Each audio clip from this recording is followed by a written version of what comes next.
یہ آج عورت کو یوں باہر لانے کی کوشش ہو رہی ہے، اور میں حیران ہوں ان دیوسوں پر۔ پتہ ہے دیوس شریعت میں کس کو کہتے ہیں؟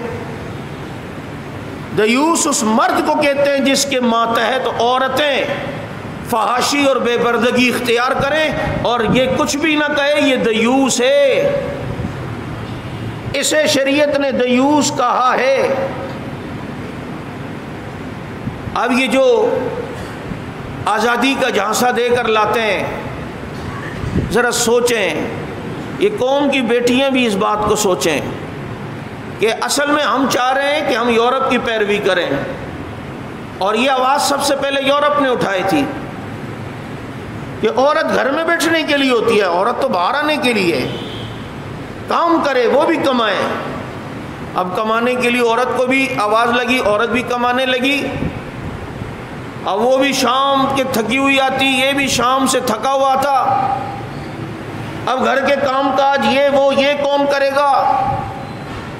پھر جناب بچے ہوئے تو ان کی تربیت کا مسئلہ۔ اب یورپ کے اندر تحریک چل رہی ہے کہ جناب ٹریٹ وائف کے نام سے کہ یہ عورت کو گھر میں بٹھاؤ۔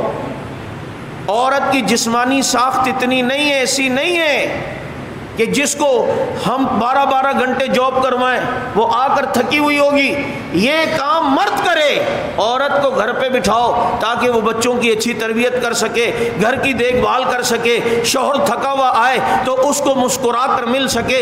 خاندانی محبت کا شیرازہ بکھر چکا ہے آج یورپی کلچر کی وجہ سے، اسی لیے وہ پریشان ہیں کہ ہم خاندانی بندھن میں واپس کب آئیں گے۔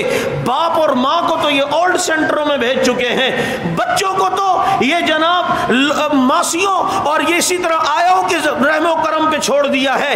اب ان کے خاندانی شیرازہ بکھر چکا ہے۔ اب یہ تحریک یورپ میں دوبارہ چل رہی ہے، عورت کو گھر میں بٹھاؤ، مرد کما کے لائے۔ یہی تو اسلام کہتا تھا، یہی تو ہمارے نبی کی شریعت تھی، یہی تو ہمارے نبی کی تعلیمات تھی۔ او بدبختو، تم یورپ کو دیکھ رہے ہو، یہ نہیں دیکھ رہے انہوں نے جہاں سے سفر کیا پھر اب وہ قوم کو واپس لا رہے ہیں۔ وہ اس تجربے کو کر کے آج پچھتا رہے ہیں، تم اس تجربے کو یہاں لا رہے ہو جس کو کر کے آج وہ پچھتا کر عورت کو واپس اپنے گھر کی زینت بنانا چاہتے ہیں، اور اب وہ پریشان ہو چکے ہیں۔ جس چیز پر عمل کر کے وہ پچھتا رہے ہیں، آج قوم کی بیٹیاں اس کام کی طرف ابتدا کرنے جا رہی ہیں۔